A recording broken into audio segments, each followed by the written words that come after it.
मंडळी राम राम. काय राहुल गांधी खरंच डरपोक आहे का? हे व्हिडिओचं शीर्षक आपण पाहिलं असेल.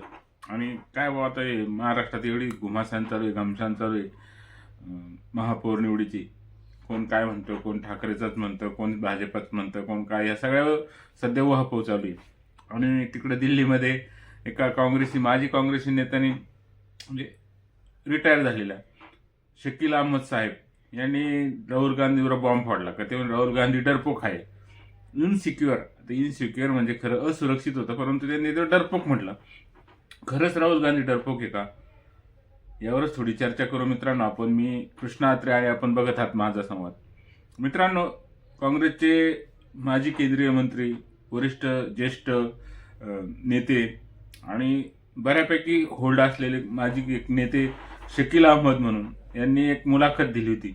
इंडिया लोक काहीतरी कोणतरी चॅनल आहे, तर त्यावर त्यांनी हे वाक्य केलेलं होतं की राहुल गांधी डरपोक आहे, इनसिक्युअर आहे वगैरे वगैरे. आणि डरपोक मला आवडत नाही बाबा, इनसिक्युअर जास्त चांगला शब्द आहे इंग्लिश. अशा प्रकारचे राहुल गांधी आहे. आणि जे काही काँग्रेसचे अध्यक्ष आहे मल्लिकार्जुन खरगे, हे सुद्धा एक स्टॅम्प पेपर आहे वगैरे. ते त्यांच्या ताब्यात काहीच नाही, त्यांच्या हातात काहीच नाही. सगळे काही निर्णय राहुल गांधी घेतात. आणि बरेच आरोप केले. त्यात आणखीन एक त्यांनी आरोप केला की राहुल गांधींना काँग्रेस मजबूत पाहिजे, परंतु काँग्रेसी नेते मजबूत नको आहे. आणि वरिष्ठ नेत्यांना ते सहन करत नाही बाबा, कारण त्यांना आवाजावं करावं लागतं, त्यांना रिस्पेक्ट द्यावं लागतं, त्यांना हे करावं लागतं. ते थोडं मोठे, त्यांच्या वयापेक्षा मोठे वरिष्ठ असेल तर त्यांना थोडंसं चांगली वागणूक द्यावं लागते. आणि जी हुजूर वगैरे या गोष्टी त्यांच्याकडून होत नाही राहुल गांधींसाठी. त्यामुळं हे जे काही वरिष्ठ नेते आणि भक्कम नेते हे राहुल गांधींना पसंत नाही, अशा एक प्रकारचं वक्तव्य त्यांनी केलं. आणि एक मोठा गाजारोळ दिल्लीच्या राजकारणामध्ये घातला.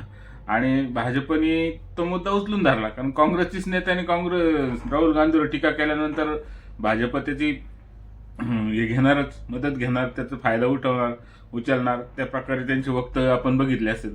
अनेक सध्या चर्चा चालू आहे. आणि आता राहुल गांधी डरपोक आहे हे बाकी खरं आहे मित्रांनो. हे मी का म्हणतो, तुम्ही काल पाहिलं असेल त्यांनी काय मनरेगाचं नामकरण किंवा मनरेगा ही काय जी ग्रामीण रोजगार योजना होती, मोदी सरकारने मागच्या लोकसभा अधिवेशनामध्ये बंद केली. आणि त्याच्या ऐवजी जी रामजी नावाची एक मोकार अवघड नाव आहे, मला पण येत नाही, पण त्याचं शॉर्ट फॉर्म जी रामजी म्हणून ती योजना पुन्हा अंमलात आणली होती, अनेक बदल करून वगैरे वगैरे. आणि त्याच्यावर मोठा गदारोळ केला का महात्मा गांधीचं नाव हटवलं आणि तिथं रामजीचं नाव आणलं वगैरे वगैरे वगैरे. आणि त्यांनी त्या संदर्भात देशव्यापी आंदोलन पुकारण्याचं घोषित केलेलं होतं काँग्रेस पक्षाने. आणि त्या संदर्भात त्यांनी दिल्लीमध्ये मोठी सभा आयोजित केली होती, वेगवेगळ्या शेतकऱ्यांना बोलवलं होतं. त्याचे फोटो सेशन आपण बघितले असेल मित्रांनो. ते खांद्यावर टिका वगैरे घेऊन मल्लिकार्जुन खरगे आणि राहुल गांधी डोक्याला पटका बिटका बांधून त्याचं फोटो सेशन चालू होतं. आणि ते काय माती होती ती सुद्धा त्यांनी झटकून टाकलेली आपण बघितलं असेल. त्या सगळ्या गोष्टी. आणि त्या याच्यामध्ये राहुल गांधींनी ते वक्तव्य केलं होतं काय, सगळे ते नाव तर अवघड आहे, मला येत नाही वगैरे. खालून ते प्रेक्षक किंवा त्यांचे कार्यकर्ते सांगत होते की जी रामजी नाव आहे त्याचं. काय जी रामजी, जी ग्रामजी, जी ग्रामजी ते म्हणत होते. जी ग्रामजी म्हणजे राम म्हणायला सुद्धा राहुल गांधी घाबरतात, म्हणून मी त्यांना डरपोक म्हटलं. म्हणजे रामाचं नाव घ्यायला सुद्धा राहुल गांधीची हिंमत नाही, आपले मुस्लिम मत जातीन म्हणून. बरोबर आहे की. आता ते जी ग्रामजी म्हटले, मग अनेक त्याच्यावर उहापोह झाला मित्रांनो की त्यांना ते नाव म्हणता आलं नाही किंवा त्यांना ते ऐकू आलं नाही. तर तसं नाही मित्रांनो, त्यांनी तो तंज कसलेला आहे. त्याने अशी चेष्टा केली होती, जी रामजी, रामाची चेष्टा केली. आणि सोशल मीडियावर प्रचंड राहुल गांधी ट्रोल झालेले आपण बघितलं असेल की रामाचं नाव ज्या माणसाला घ्यायचं नाही तो भारताचा पंतप्रधान कसा होऊ शकतो, बरोबर आहे ना. आणि काँग्रेस पार्टी तर पहिल्यापासून रामाविषयी किंवा सनातन धर्माच्या विषयी खिलाफ आहे, त्याच्या विरुद्ध आहे, हे सगळ्यांना माहिती आहे. म्हणजे ज्या पक्षाची भूमिकाच राम काल्पनिक आहे, राम सेतू काल्पनिक आहे वगैरे वगैरे, त्यांचे धोरण आहे. त्यांनी ॲफिडेव्हिट दिलं होतं सुप्रीम कोर्टामध्ये की राम काल्पनिक आहे, जे अयोध्येचं प्रकरण चालू होतं त्यावेळेस. अशा व्यक्तीला राम म्हणणं सुद्धा कमीपणाचं वाटतं किंवा घाबरतात ते. म्हणून खरंच राहुल गांधी डरपोक आहे मित्रांनो. ज्या भारतामध्ये 140 कोटीपैकी कमीत कमी 100 कोटी जनता हिंदू धर्म, सनातन धर्म त्याचे अंगीकार करतो, त्याप्रमाणे आपली चालीरीती, आपले आदर्श हे सगळे त्यांचे राम आहे, श्रीकृष्ण आहे, शंकर आहे, हे जे काही देवता आपल्या याच्यामध्ये आहे त्याचा मान ठेवतो, त्याच्या पुढे नतमस्तक होतो. आपल्या दररोजच्या जीवनामध्ये प्रभू रामचंद्राला अनन्य साधारण महत्व आहे हिंदू धर्माच्या, सनातन धर्म मानणारा. आणि अशा रामाचा अपमान यांनी केला, राहुल गांधींनी. म्हणजे स्पष्ट ऐकू येत असताना जी ग्रामजीच म्हणत होता. म्हणजे रामाचं नाव घ्यायची हिंमत नाही. आणि आता मग ती 2-4 दिवसापूर्वी एक बातमी बघितली असेल मित्रांनो, की जे काही संसदीय समीकरणाची जी काही टीम होती ती अयोध्येमध्ये गेलेली होती. आणि त्याच्यात राहुल गांधी म्हणून जे काही सदस्य असतील काय 50 त्याच्यामध्ये राहुल गांधीचा सुद्धा समावेश होते. पण त्यांनी अयोध्येला, ती सगळी टीम अयोध्येला राम मंदिराच्या दर्शनासाठी जाणार होती. तिथं अयोध्येत काहीतरी त्यांचं नियोजन होतं उत्तर प्रदेशमध्ये, आणि त्यांचं नियोजन झालं की आपण सगळी टीम राम मंदिराच्या दर्शनासाठी जाऊ बा. तिथं सुद्धा ह्या राहुल गांधींनी त्या समितीमधून अंग काढून घेतलं. आणि त्यांचाच एक कार्यकर्ता त्यावेळेस म्हणाला होता, एक नेता उत्तर प्रदेश का राहुल गांधी रामजीचं किंवा अयोध्येचं दर्शन घ्यायला तर येणार आहे अयोध्येमध्ये रामाचं, परंतु का आले नाही विचारलं तर रामाचं मंदिर पूर्ण झालं नव्हतं भाऊ, त्यामुळे ते दर्शन घ्यायला आले नव्हते, अशी एक मखलशी त्यांनी केली.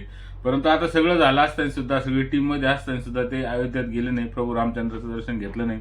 आणि कालचं वक्तव्य आपण बघितलं असेल की जी रामजी स्पष्ट ऐकू येत असताना सुद्धा ते तोत्र किंवा असं अस्पष्टता जी ग्रामजी बोलत होते. म्हणजे राम घ्यायची हिंमत नाही. जे शकील अहमद बोलले की राहुल गांधी डरपोक आहे, खरंच डरपोक आहे. राम नाव घ्यायची त्यांच्यामध्ये हिंमत नाही. आणि हे फक्त राहुल गांधीच नाही, जे सेक्युलर किंवा काँग्रेसी नेते त्यांना रामापासून नावाचा चिटकार आहे, किंवा राम खाजगीत घेत असतील पण सार्वजनिकरित्या ते रामाला विरोधच करताना आपण बघितलं असेल मित्रांनो. म्हणून प्रभू रामाविषयी अत्यंत तिरस्कार किंवा घृणा ह्या लोकांमध्ये आहे. अयोध्याचं मंदिर झालं तीच त्यांची पोटदुखी आहे. म्हणजे जे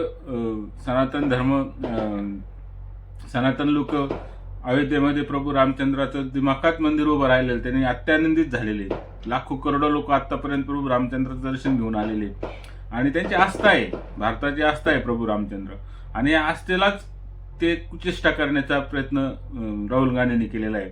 आणि म्हणूनच कदाचित ते आज त्यांची पार्टी रसातळाला जाताना आपल्याला दिसते मित्रांनो. म्हणजे आज जे लोकांच्या काय आपण म्हणतो धार्मिक भावना प्रकट करण्याची क्षमता वाढलेली, किंवा त्यांच्यात हिंमत आलेली, टिळा लावणं, मंदिराचं नाव घेणं. आपण बघितलं असं 31ला की लाखो करोडो लोक देवाच्या दर्शनासाठी नवीन वर्षाच्या सकाळी नवीन वर्षाच्या सुरुवातीलाच प्रभू देवदेवतांचं दर्शन घेण्यासाठी प्रचंड वेगवेगळ्या देवस्थानात आपण बघितले असन. जैनजी वेगवेगळ्या क्लबमध्ये रामाचे भजन, हनुमान चालिसा ह्याचं पठण करताना आपण बघितलं असेल मित्रांनो. हे जर ह्या नेत्यांना कळत नसेल, देशाच्या लोकांची भावना कळत नसेल, तर ते कसं काय सत्तेस्थानी येऊ शकतात, कसं काय त्यांना लोक पसंत करतील.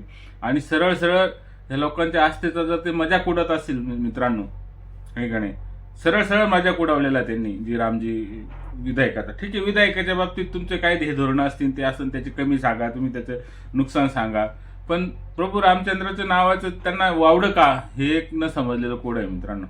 आणि जोपर्यंत सर्व भारतातील जे काही सनातनी हिंदू लोक आहे, जे बहुसंख्यक आहे, त्या लोकांच्या भावनेचा आदर ही जो करत नसेल काँग्रेसचे नेते किंवा इतर कोणतेही नेते, तर ते रसातळाला गेल्याशिवाय राहणार नाही मित्रांनो. आपण बघितलं आता मुंबईमध्ये राज ठाकरेंचं काय झालं, प्रयागराजच्या गंगेचं पाण्याचं मजाक उडवला होता त्यांनी, त्याच्यानंतर दहीहंडीचा मजाक उडवला होता, आहे का नाही. आणि उद्धव ठाकरे साहेबांनी प्रयागराज कुंभमेळ्याची मजाक उडवली होती वगैरे ते वक्तव्य पाहिलं, आणि जनतेने त्यांना त्यांचा धडा शिकवलेला आहे मित्रांनो.